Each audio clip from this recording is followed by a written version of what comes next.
ET now स्वदेश में आपका स्वागत है। मैं हूं विश्व मोहन। शो में आगे बढ़े उससे पहले देख लेते हैं इस वक्त की कैनरा बैंक न्यूज हेडलाइंस। बाजार में दायरे में हो रहा है कारोबार। निफ्टी 25,400 के पास सपाट तो बैंक निफ्टी नीचे से 100 अंक संभलकर 56,800 के करीब।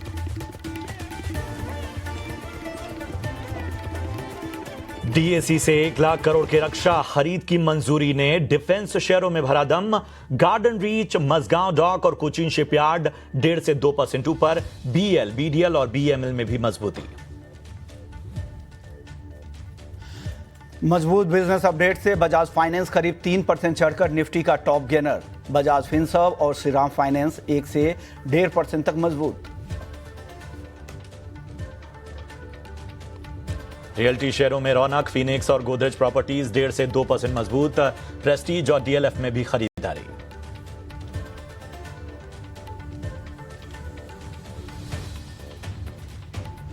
बेहतर बिजनेस अपडेट से मैरिको के शेयर भी करीब 4% भागा। कंपनी के ग्लोबल बिजनेस में 19% की ग्रोथ। आय भी 10% बढ़ा। ग्रामीण और शहरी मांग भी बेहतर। अमेरिकी ट्रेडिंग फर्म जेन स्ट्रीट ग्रुप पर सेबी के एक्शन से प्लेटफॉर्म शेयरों पर दबाव। बीएसई और एंजल वन 4 से 6% तक टूटे। सेबी जेन स्ट्रीट के 4,840 करोड़ रुपए तक करेगा जब्त।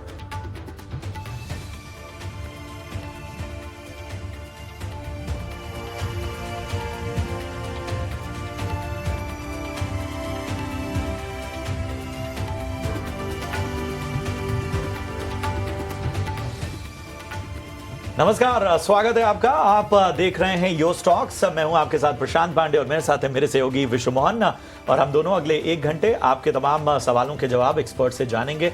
तो जो भी आपके सवाल हैं वो आप किस तरह से पूछ सकते हैं वो तौर तरीके आप जान लीजिए। तो आपको करना कुछ नहीं है।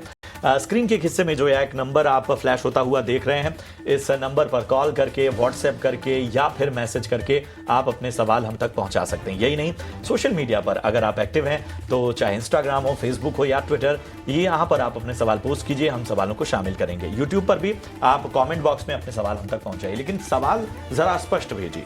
सवाल का पैटर्न है, सबसे पहले अपना और अपने शहर का नाम, किस भाव पे आपने स्टॉक लिया है वो बताइए, कितनी क्वांटिटी में लिया है और क्या आपका नजरिया है ये जरूर बताइए। और इस हिसाब से हम आपकी तैयारी कराएंगे और आपके स्टॉक पर नजरिया दिलाएंगे अपने दिग्गज एक्सपर्ट से।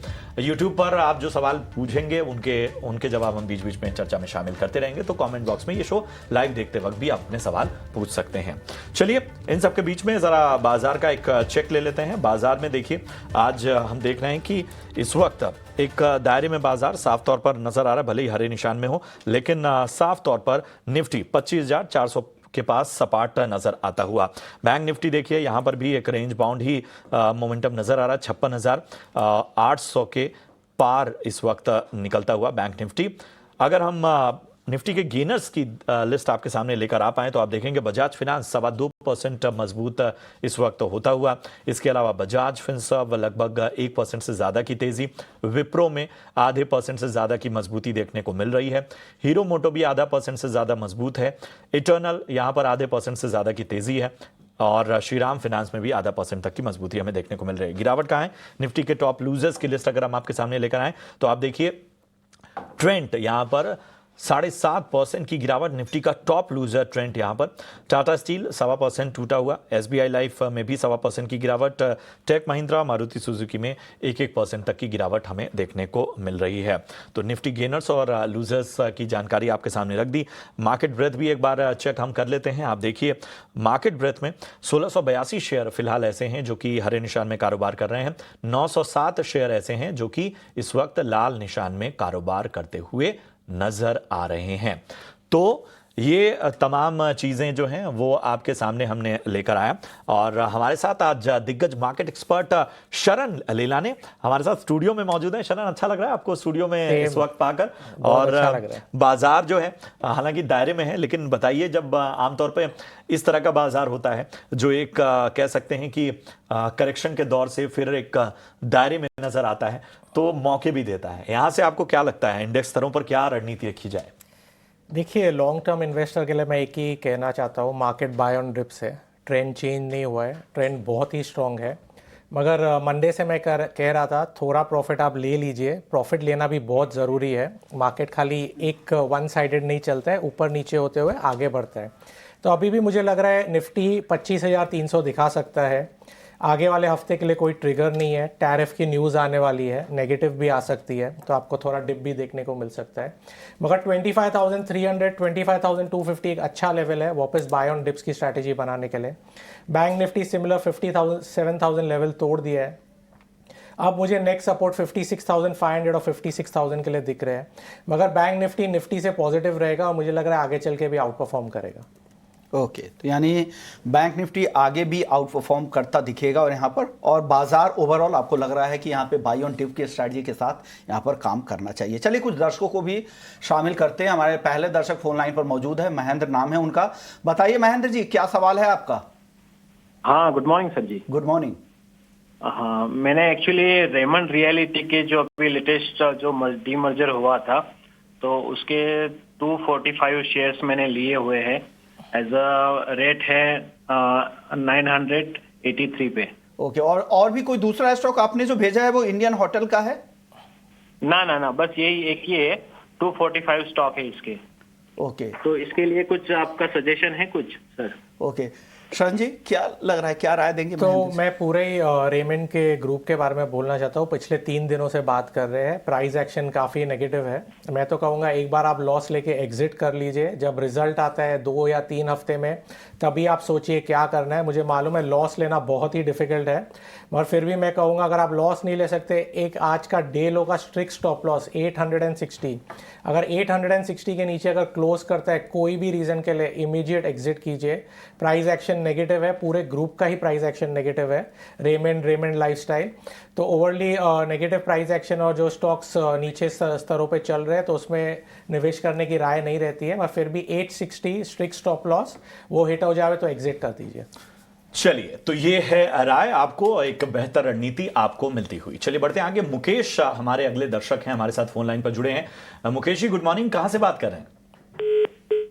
लगता है मुकेश जी से संपर्क टूट गया है, लेकिन उन्होंने सवाल अपना भेजा हुआ है। इटर्नल यानी जोमेटो पे राय जानना चाहते हैं। इनकी बाइंग प्राइस एक बार मैं बता देता हूं शरण, इन्होंने जो खरीदारी की हुई है वो खरीदी हुई है 282 पे। हालांकि नजरिया इन्होंने नहीं बताया है, ऊपरी स्तरों की इनकी खरीदारी है। आज हम देख रहे हैं कि 0.5% मजबूत इटर्नल का शेयर यहां पर नजर आ रहा है। पिछले 5 ट्रेडिंग सेशन में हमने देखा कि एक हल्की गिरावट हमने देखी थी। हालांकि पिछले 1 महीने में हम देख रहे हैं कि लगभग इस बाजार में, उतार चढ़े बाजार में, लगभग 0.75% चला है ये स्टॉक का। बताइए यहाँ से क्या जो शॉर्ट टू मीडियम टर्म आपकी रणनीति नजर आ रही है 282 की बाइंग के साथ? तो प्रशांत जी, प्राइस एक्शन तो बहुत ही अच्छा है, हायर लो बनाते हुए चल रहा है। डिस्पाइट इतना नेगेटिव मार्केट गिर चुका है, स्टॉक एक अपना होल्ड कर रहा है लेवल्स। तो मुझे लग रहा है आने वाले समय में एक 265 के ऊपर एक अच्छा ब्रेकआउट दिख रहा है। तो मैं कहूँगा होल्ड की रेटिंग रहेगी। स्टॉप लॉस ज़रूर सिस्टम में डाल दीजिए, 245 का स्टॉप लॉस डाल दीजिए सिस्टम में। अगर 245 के नीचे डेली क्लोजिंग बेसिस पे बंद होता है तो एग्जिट कर दीजिए। मुझे लग रहा है जिस हिसाब से प्राइस एक्शन चल रहा है, आने वाले 2 या 3 हफ्ते में आपका प्राइस दिखा लेगा, तो इसके लिए होल्ड की रेटिंग रहेगी। ओके, होल्ड करने की सलाह है, लेकिन 245 का स्टॉप लॉस आपको दिया गया है, उसे जरूर फॉलो करें। अगर उसके नीचे क्लोजिंग आती है तभी एग्जिट करें, अदरवाइज आप इसमें बने रह सकते हैं। अगले दर्शक, उन्होंने यूट्यूब के जरिए अपना ये सवाल भेजा है, शांतनु नाम है, कोलकाता से उन्होंने सवाल भेजा है। उनके पास टाटा पावर के 385 शेयर्स हैं 170 रुपए के भाव पर। टाटा पावर 170 के भाव पर, यानी काफी पुरानी खरीद होगी, 400 के ऊपर चल रहा है। क्या शरण जी, क्या लग रहा है टाटा पावर? हालांकि रैली तो काफी अच्छी यहां पर देखने को मिली है पिछले कुछ समय में, अगर आप देखें तो आगे क्या ये रैली कंटिन्यू होगी? क्योंकि 2021 के आसपास 200 रुपए का ये भाव हुआ करता था, अब वहां से डबल हो चुका है। ये तेजी आगे कंटिन्यू हो सकती है क्या? पहले तो कॉन्ग्रेचुलेशन व्यूअर को, काफ़ी अच्छा होल्ड किया है, काफ़ी अच्छे प्रॉफिट में भी है। और परसों डे बिफोर मेरा ये टॉप पिक भी था टाटा पावर, पर कल के दिन में थोड़ी सी एक नेगेटिव न्यूज़ आई है जहाँ पे वो केस हार गया अराउंड $450 मिलियन के आसपास। मगर उसके बावजूद स्टॉक काफ़ी पॉजिटिव लग रहा है, आप बने रहिए। मैं एक बार आपको कहूँगा 390 का स्ट्रिक्ट स्टॉप लॉस डाल दीजिए, जो अपना 200 डे EMA है स्टॉक का। अगर उसके नीचे क्लोज होता है तो एक बार आप एग्जिट करने की सोचिए, आगे चल के हम रिव्यू कर सकते हैं, मगर अभी प्राइस एक्शन पॉजिटिव है। डिस्पाइट नेगेटिव न्यूज़ स्टॉक एक अपना होल्ड कर रहा है 400 का लेवल, और ज़्यादा गिरावट देखने को मिली नहीं है, तो ओवरली पॉजिटिव है। होल्ड कीजिए, मगर सिस्टम में स्टॉप लॉस जरूर डालिए 390 का डेली क्लोजिंग बेसिस पे। ठीक है, तो ये है राय आपको मिलती हुई टाटा पावर पे इस वक्त। चलिए, बहुत सारे सवाल यूट्यूब से भी हमारे पास आ रहे हैं, जरा उनको भी अपनी चर्चा में शामिल करते हैं। और इन्हीं में से एक दर्शक हैं जिन्होंने IRFC पे राय जाननी चाहिए, हालांकि इन्होंने अपना लेवल नहीं बताया है। अमित नाम है इनका, इन्होंने पूछा है कि जरा IRFC पे राय दीजिए। बताएं शरण, IRFC कैसा लगता है आपको? लेवल्स नहीं बताएं तो हम ये मान के चल रहे हैं शायद खरीदारी के मौके देख रहे हैं। तो नीचे के स्तरों से काफ़ी अच्छी उछाल देखने को मिली थी, मगर अभी लग रहा है एक साइडवेज टू टाइम कंसोलिडेट करेगा स्टॉक। डाउन साइड 130 है, अप साइड 150 है, तो मुझे लग रहा है कि 20 रुपये के बीच में कंसोलिडेट करेगा। तो अभी तो होल्ड की राय रहेगी, बने रहिए, मगर सिस्टम में स्टॉप लॉस जरूर डालिए। 130 का daily closing basis stop loss डालिए। 130 के नीचे बंद होता है तो एग्जिट कीजिए, आगे 3 से 6 महीने में रिव्यू करेंगे, तब तक आप होल्ड करिए और नेक्स्ट मूवमेंट 150 के ऊपर आपको देखने को मिलेगी पॉजिटिव साइड पे। ओके, चलिए अगले दर्शक का भी सवाल ले लेते हैं। अगले दर्शक हमारे साथ VS ओके महेंद्र हैं फोन लाइन पर मौजूद। महेंद्र जी पूछिए, क्या सवाल है सर आपका? सर वो आ ही नहीं रहा, होल्ड और बाय करें। गुड मॉर्निंग सर, मैंने कोरोना टाइम पे रिलायंस इंडस्ट्रीज के शेयर लिए थे 896 के प्राइस पे। 170 ओके, 896 896 यानी उसे इंग्लिश में अगर कन्वर्ट कर दे सर 896। ओके, 896 पे सर उन्होंने लिया है रिलायंस इंडस्ट्रीज के शेयर महेंद्र जी ने। हाँ, और इरोज मीडिया मैंने लिया है 25 पे। सर वो हमारे कवरेज लिस्ट में नहीं है, मैं रिलायंस इंडस्ट्रीज पे आप राय दिलवा देता हूं। शरण जी क्या लग रहा है, रिलायंस इंडस्ट्री अच्छा रिटर्न इनको मिला है, बने रहे क्या? डेफिनेटली बने रहे। प्राइस एक्शन बहुत ही अच्छा है, स्टॉक एकदम टाइट कंसोलिडेट कर रहा है अपने रेजिस्टेंस लेवल के आसपास 1540 1550। मुझे लग रहा है आने वाले दिनों में आपको एक अच्छा ब्रेकआउट देखने को मिल सकता है और स्टॉक अपना पिछला हाई भी रीटेस्ट कर सकता है। तो चार्ट पैटर्न बहुत ही पॉजिटिव है, एक इन्वर्टेड हेड एंड शोल्डर या कप एंड सॉसा पैनल पैटर्न दिखाई दे रहा है। तो डेफिनेटली बने रही है, स्टॉक पैटर्न बहुत अच्छा है, होल्ड की रेटिंग रहेगी। चलिए, तो ये है राय आपको मिलती हुई, और बढ़ते हैं आगे और एक अहम खबर की ओर बढ़ेंगे। सेबी ने अमेरिकी ट्रेडिंग फर्म जेन स्ट्रीट ग्रुप पर कड़ा एक्शन लिया है। सेबी ने ग्रुप के गलत तरीके से कमाए गए करीब 4,850 करोड़ रुपए जब्त करने के निर्देश दिए हैं। और क्या कुछ किया है सेबी ने, चलिए अभिषेक से इस बारे में पूरी जानकारी लेते हैं। जी अभिषेक बताएं।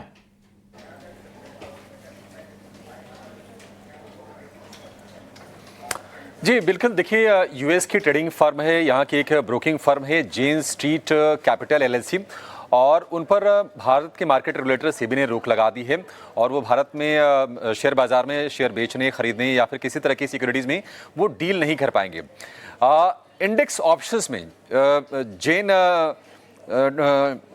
जेन स्ट्रीट ने करीब करीब 44,000 करोड़ रुपए की कमाई की थी, और पिछले साल भर से हमारे रेगुलेटर्स, हमारे एक्सचेंजेस के रडार पर ये कंपनी थी, और अब जाकर सेबी ने इस पर रोक लगाई है और इनको कहा गया है कि ये जो गलत तरीके से करीब 4,500 करोड़ रुपए की रकम इन्होंने कमाई है, इसको एक शेड्यूल्ड बैंक में एस्क्रो अकाउंट में उसको डिपॉजिट करने के आदेश दिए गए हैं।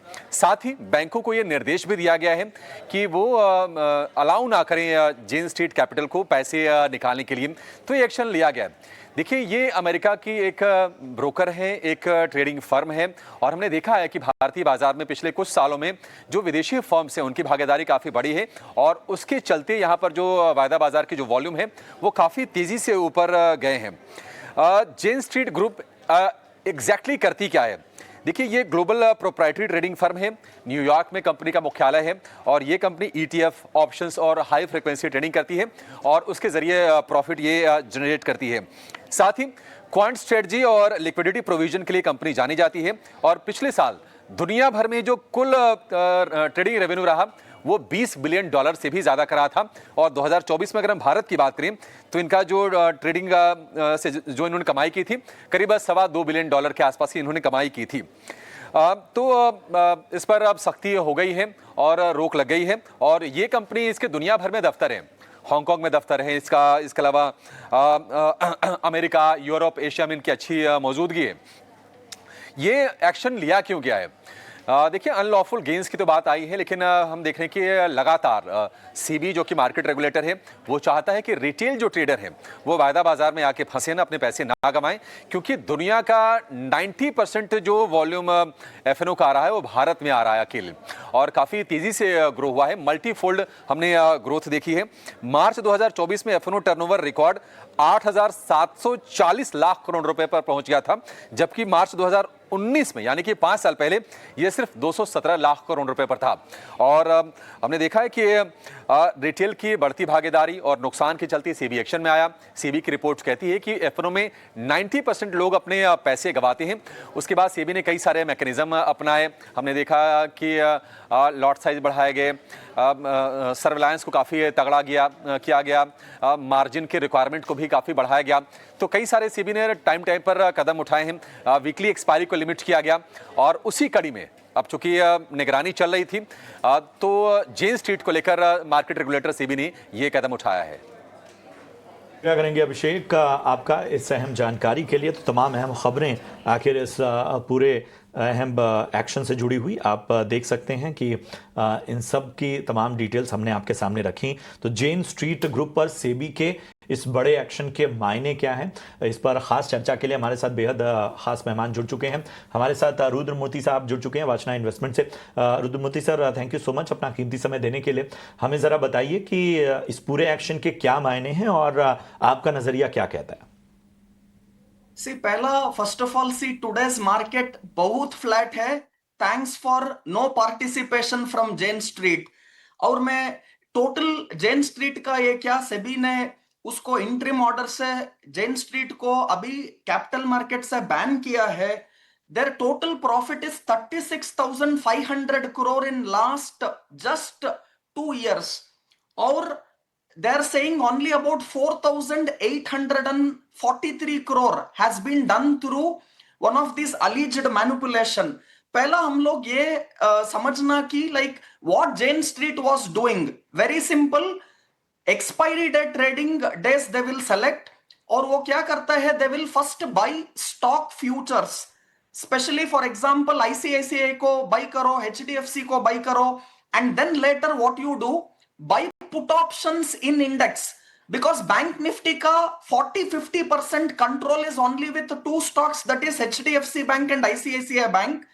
Later buy put options of bank nifty, and whatever morning they just bought ICICI and HDFC Bank, they will start selling, वो shares को बेचता है, और क्या होता है, इंडेक्स में गिरावट आता है बैंक निफ्टी में, और put options whatever they would have bought, they will make huge profit out of those put option, and also call options ko they would have sold.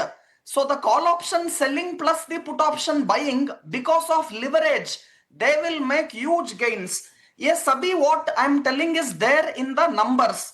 आप लोग देखा तो टोटल प्रॉफिट किया है 36,500 crore in last 2 year, but उसमें option trading से profit किया है 43,300 करोड़, और स्टॉक फ्यूचर्स में लॉस किया है 7,500 करोड़ अप्रोक्सीमेटली। सो ये स्टॉक फ्यूचर्स में क्या लॉस होता है वो बहुत कम है, 7,500 करोड़ है, बट ऑप्शन से प्रॉफिट क्या किया है वो 43,300 करोड़ है। सो ऐसा स्ट्रैटेजीज करके they used to take money out of retail people, they were all blood hounding people, taking money out of retail people.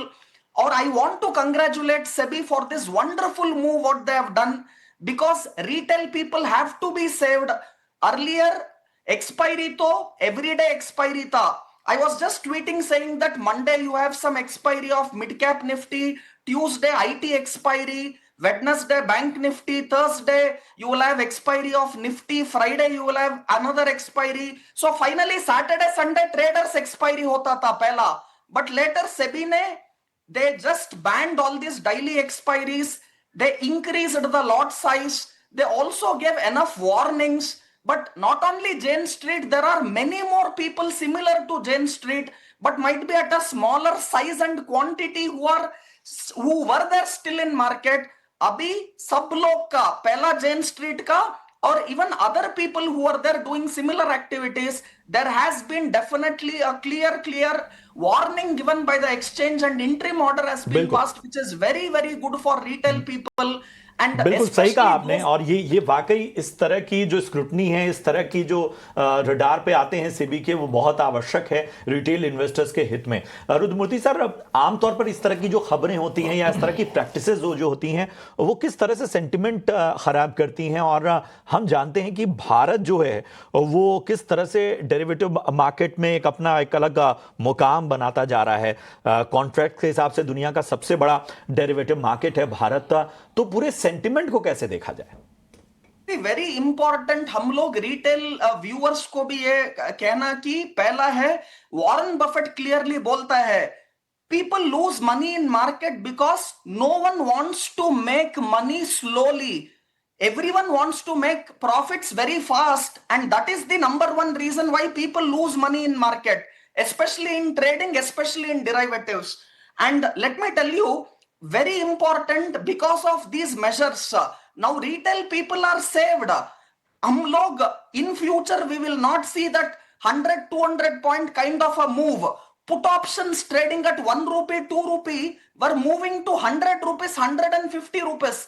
ये सभी movement is very dangerous to retail people and keeping the long term view in mind. अभी क्या सेबी ने किया है, अभी क्या exchanges ने किया है, रेगुलेटर्स ने किया है, ये सभी रिटेल ट्रेडर्स को वेरी गुड है. और मैं रिटेल ट्रेडर्स को ये कहना चाहता हूं कि first of all cut down your leverage, stop doing high intraday tradings and with high leverage, all these intraday bank nifties, especially on expiry day trading, taking huge leverage, ये सभी cut down करना है and retail people will benefit in long term because of this order. बिल्कुल, ये बहुत जरूरी है highlight करना ताकि रिटेल इन्वेस्टर्स के हित सुरक्षित रहें। Rudramurthy sir, thank you so much अपना कीमती समय देने के लिए, और बहुत ही आपने तमाम चीज़ों को बड़ी बेबाकी से रखा और बताया कि आखिर इसके मायने क्या है, उसका भी बहुत बहुत धन्यवाद। चलिए इसी के साथ यहाँ रुकने वाले हम एक छोटे से ब्रेक के लिए। आपके ढेर सारे सवाल हमारे पास हैं, ब्रेक के उस पार उन सवालों के जवाब देंगे, बने रहिए हमारे साथ।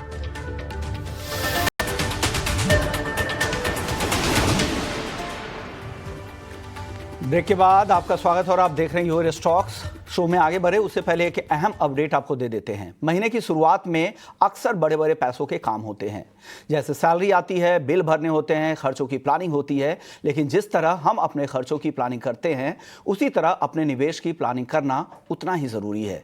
इसी आदत को बढ़ावा देने के लिए SBI म्यूचुअल फंड और टाइम्स नेटवर्क मिलकर एक राष्ट्रीय इन्वेस्टर अवेयरनेस पहल शुरू किया है, जिसका नाम है भारत निवेश, बेहतर निवेश और बेहतर कल। इस पहल का मकसद है भारतीयों में लगातार निवेश करने की आदत को प्रोत्साहित करना, ताकि वे अपना आर्थिक भविष्य सुरक्षित रख सके। चलिए बाजार पर एक नजर डाल लेते हैं। बाजार की चाल अगर आज आप देखें तो यहां पर दायरे में ही कारोबार हो रहा है। निफ्टी बिल्कुल सपाट 25,400 के आसपास। निफ्टी बैंक में हल्की तेजी है, 56,875 के आसपास यहां पर ट्रेडिंग हो रही है। चलिए वक्त है एक छोटे से ब्रेक का। ब्रेक के बाद आप कहीं मत जाइए, जब लौट कर आएंगे तो प्रशांत आपके ढेर सारे स्टॉक्स पर बातचीत करने वाले हैं। जो भी सवाल रह गए हमारे दर्शकों के, उन सभी सवालों के जवाब दिए जाएंगे आगे। जल्द लौटते हैं ब्रेक के बाद।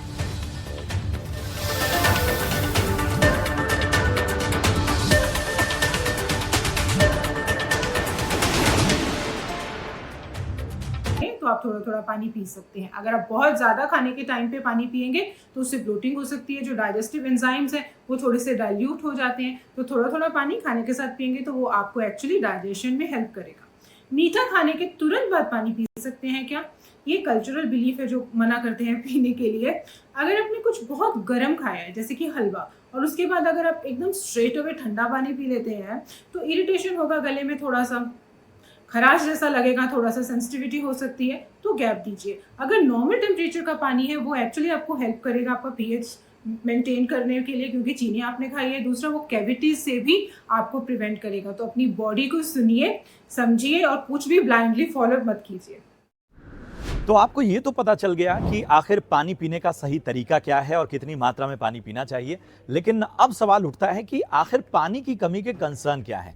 दीप्ता जी से मैंने जाना कि हमारे दफ्तरों में एसी है, घरों में एसी है और अक्सर ये शिकायत डॉक्टर कहते हैं कि इस वजह से हमें प्यास कम लगती है। तो ये कितना बड़ा चैलेंज है?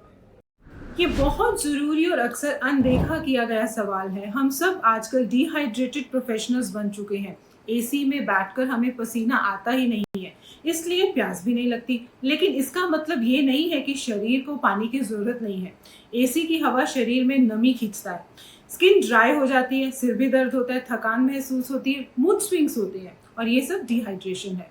क्या किया जाए? एक बहुत ही सिंपल सी बात है, मैं अपने क्लाइंट्स को भी बोलती हूँ, प्यास लगने का इंतज़ार मत करो।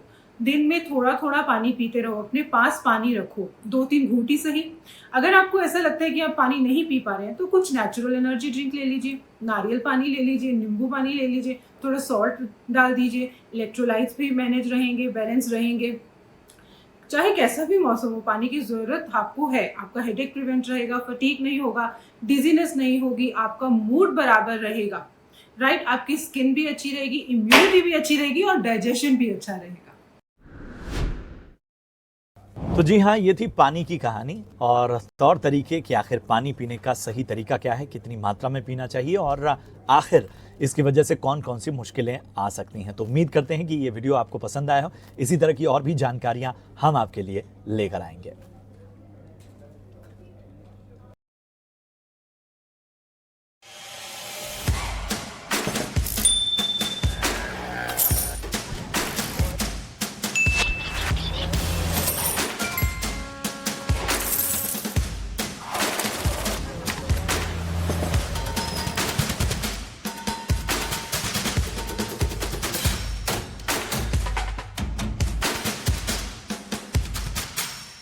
स्टार्टअप से इकोनॉमी को रफ्तार, स्टार्टअप इंडस्ट्री फुल चार्ज।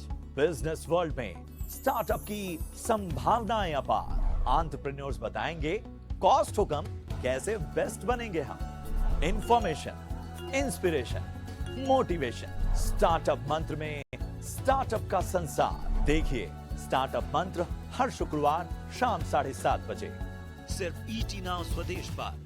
बढ़ो बदलो देश के साथ। मैं हूं सृष्टि शर्मा।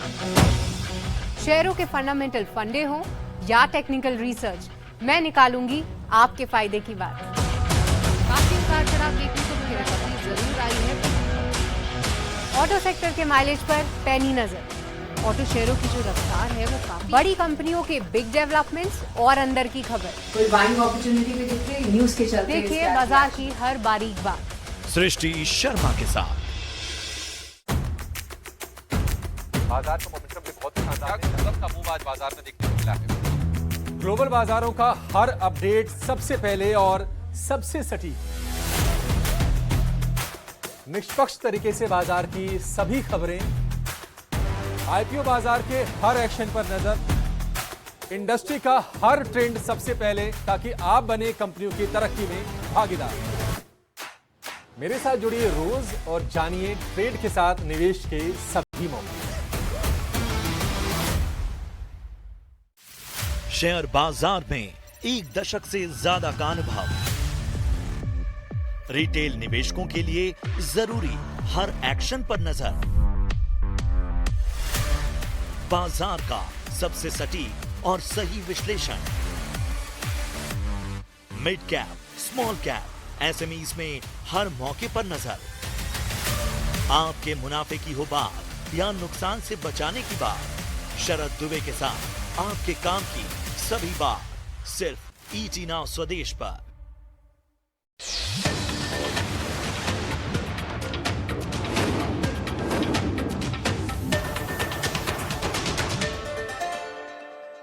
नमस्कार और स्वागत है आपका टैक्स मंत्रा के इस खास शो में। आज के एपिसोड में हम बात करने वाले हैं इनकम टैक्स रिटर्न की ई फाइलिंग और फेसलेस असेसमेंट की।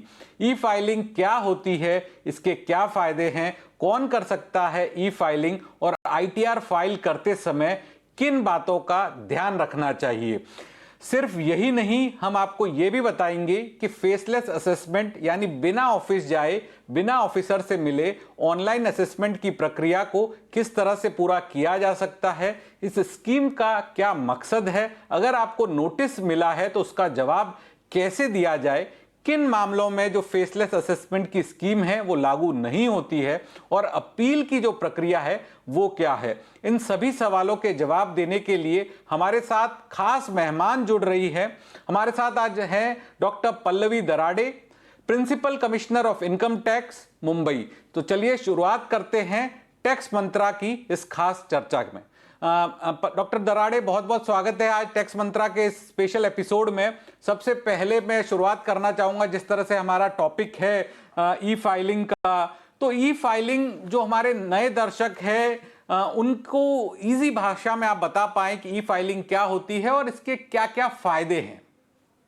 जी, ई फाइलिंग एक्चुअली सभी को पता है, बहुत साल से अपने यहाँ इनकम टैक्स के रिटर्न्स तो लोग भरते ही आए हैं, बट मोस्टली वो फिजिकल रिटर्न्स होते थे। यानी हमें ऑफिस में जाना पड़ता था, उसके बाद पर्टिकुलर ऑफिस में जाके अपना फिजिकल जो रिटर्न है वो आईटीआर हम लोग भरा करते थे।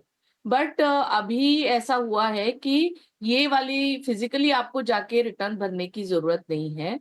हम लोग अभी ई फाइलिंग करते हैं और ई फाइलिंग में ऐसे है कि आप अपने घर में बैठे बैठे अपना खुद का रिटर्न जो है वो भर सकते हैं। आइदर आप खुद भर सकते हैं या फिर आपको आपके कोई चार्टर्ड अकाउंटेंट है या एडवोकेट है तो वो आपका रिटर्न भर सकते हैं, ऑनलाइन भर सकते हैं।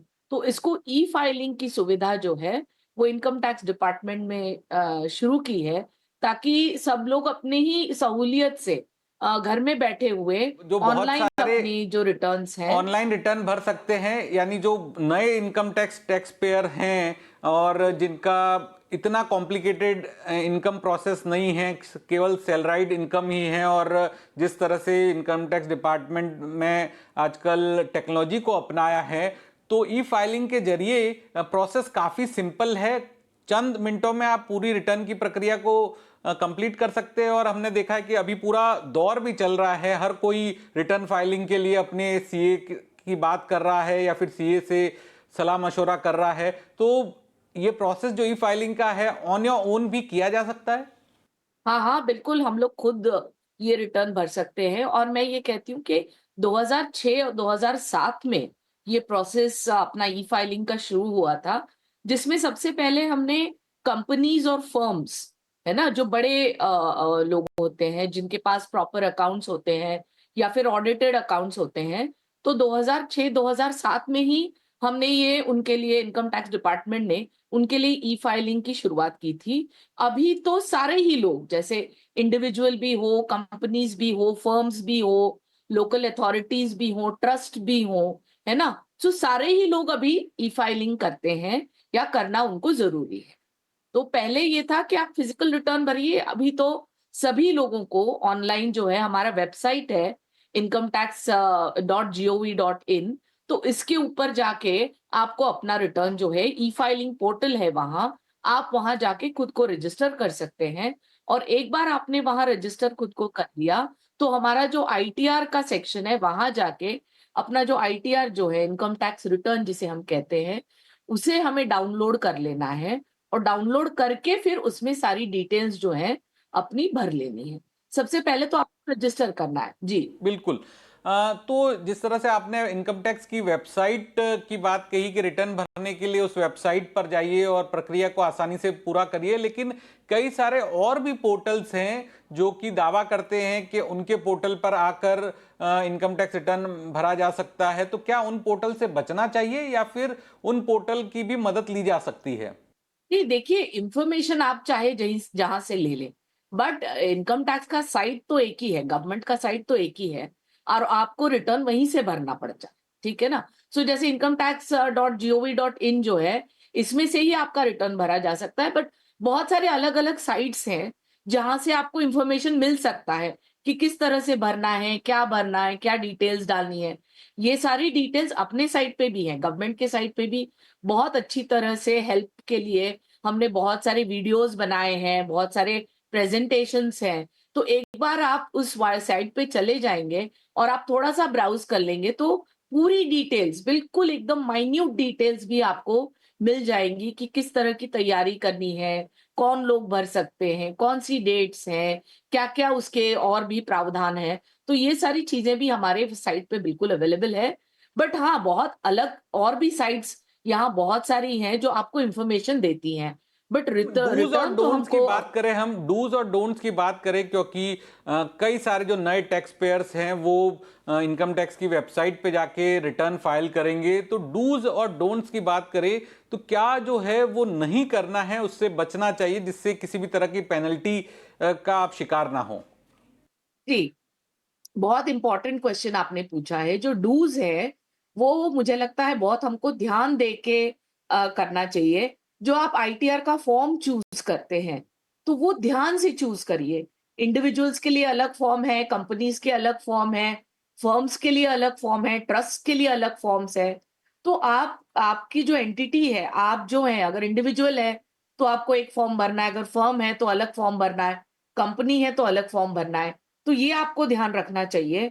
दूसरा जो है, आपका जो डेडलाइन है आईटीआर का भरने का, 31 जुलाई होता है इंडिविजुअल्स में, या कंपनीज में अलग डेट होती है, तो वो डेडलाइन आपको जरूर ध्यान रखना चाहिए। प्लस आप जो अपना पासवर्ड सिस्टम पे बना रहे हैं इनकम टैक्स साइट पे, वो पासवर्ड जो है वो प्रॉपर होना चाहिए। बहुत सिंपल पासवर्ड अगर बना लेते हैं या फिर कॉम्प्लिकेटेड, बहुत ज्यादा कॉम्प्लिकेटेड कर लेते हो, आपको ध्यान भी नहीं रहेगा। तो आपने जो बनाया है वो पासवर्ड आप कहीं प्रॉपरली नोट डाउन करिए, और वो पासवर्ड आप किसी से बिल्कुल ही शेयर मत करिए, है ना। तो ये तो कुछ डूज हुए। डोंट्स मैं कहूंगी कि आप बहुत बार इनकम टैक्स में ना असेसमेंट ईयर और फाइनेंशियल ईयर में लोग कंफ्यूज कर जाते हैं। तो फाइनेंशियल ईयर वो है, जैसे ये वाला फाइनेंशियल ईयर अपना आज का जो फाइनेंशियल ईयर है वो फाइनेंशियल ईयर 25-26 है, और हम इनकम टैक्स में उसको असेसमेंट ईयर 26-27 कहते हैं। तो असेसमेंट ईयर एक साल आगे चलता है फाइनेंशियल ईयर का। तो जब आप इन आईटीआर में फाइनेंशियल ईयर या फिर असेसमेंट ईयर लिखते हैं,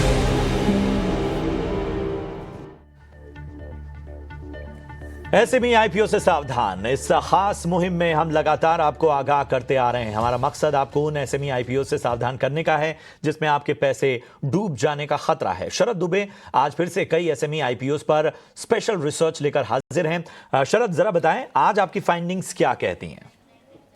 जी बिल्कुल, आज मेटा इन्फोटेक खुल रहा है, एक साइबर सिक्योरिटी वाली सॉल्यूशंस वाली कंपनी है। इनके मर्चेंट बैंकर है हेम सिक्योरिटीज़।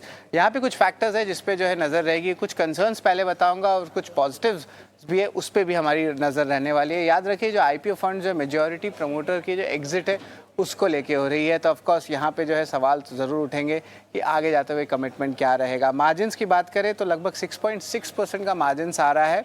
अगर हम कंपेयर करें इनके पीएस के साथ तो इंडस्ट्री पीएस के साथ जो है थोड़ा कम जो है आपका मार्जिन्स देखने मिल रहा है मेटा इन्फोटेक का।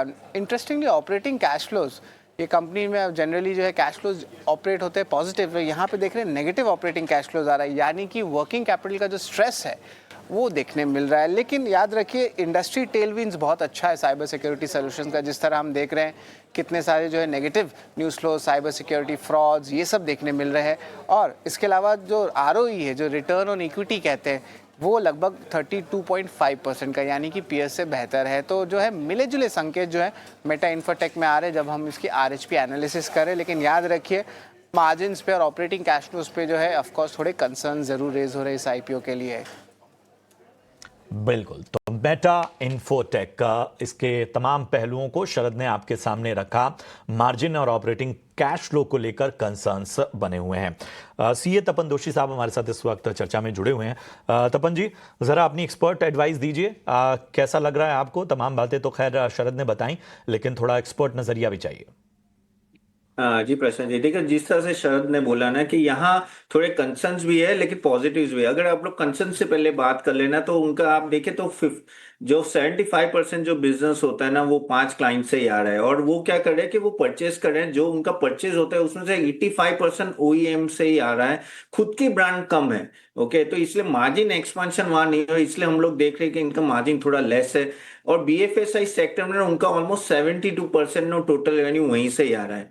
कैश फ्लो नेगेटिव है, तो वो एक कंसर्न है कि हाँ थोड़ा नेगेटिव है, लेकिन कुछ पॉजिटिव भी अगर हम लोग देखें तो उनके पीयर्स के सामने ही इनका वैल्यूएशन थोड़ा ठीक ठाक है। अगर हम लोग बात करें, आरओई ऑलमोस्ट 32% है, आरओसी 37%, इबिटा मार्जिन 10% के आसपास है, लेकिन डेट टू इक्विटी ऑलमोस्ट 0.39 है, थोड़ा मैनेजेबल है।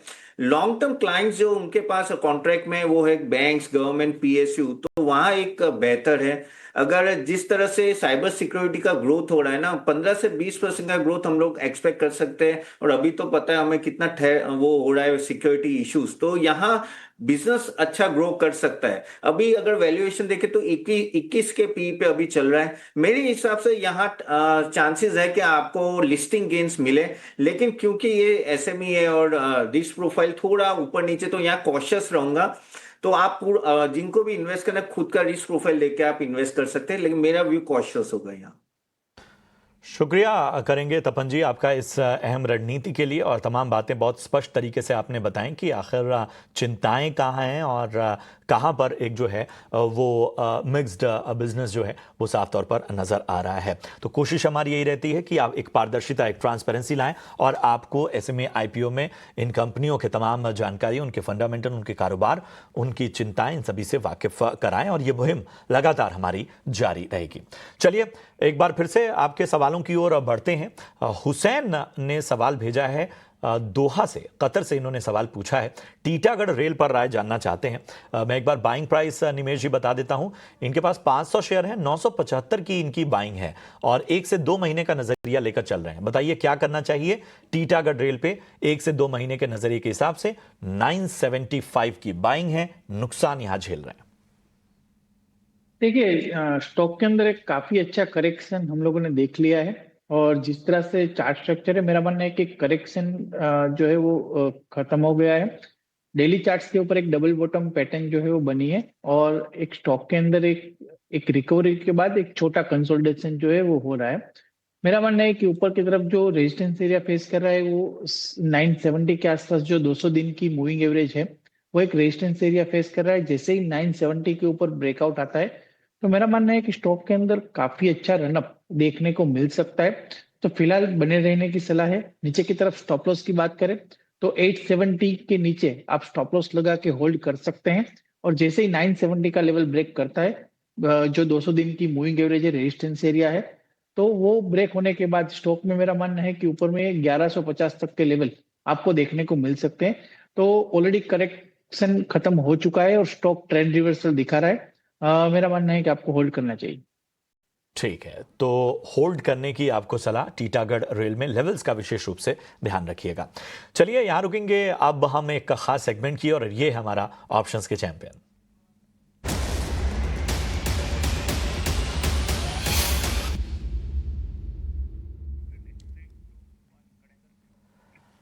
और एंजल वन से स्नेहा सेठ हमारे साथ इस वक्त जुड़ चुकी हैं। Sneha, good morning. बताइए ऑप्शन की रणनीति आज के लिए क्या है? तो अगर आप देखें तो इंडिविजुअल काउंटर्स में वोल्टा से काउंटर काफी समय से काफी अच्छी स्ट्रेंथ दे रही है, दिखा रहा है। और मेरा जिसकी ऑप्शंस एक्टिविटी है, 1400 की कॉल बाय करके ट्रेड करना काफी बेटर स्ट्रैटेजी रहेगा अभी के लिए। तो आई वुड सजेस्ट कि 1400 की कॉल आप 35-34 रुपीज के आसपास से बाय करें। स्टॉप लॉस 23 का लगाना है, टारगेट 54 का रहेगा। और as per the target and stop loss mention, maximum risk to involve है दैट अराउंड 4000 और प्रॉफिट पोटेंशियल रहेगा अराउंड 7000 का। ठीक है, तो शुक्रिया करेंगे स्नेहा आपका इस अहम रणनीति के लिए।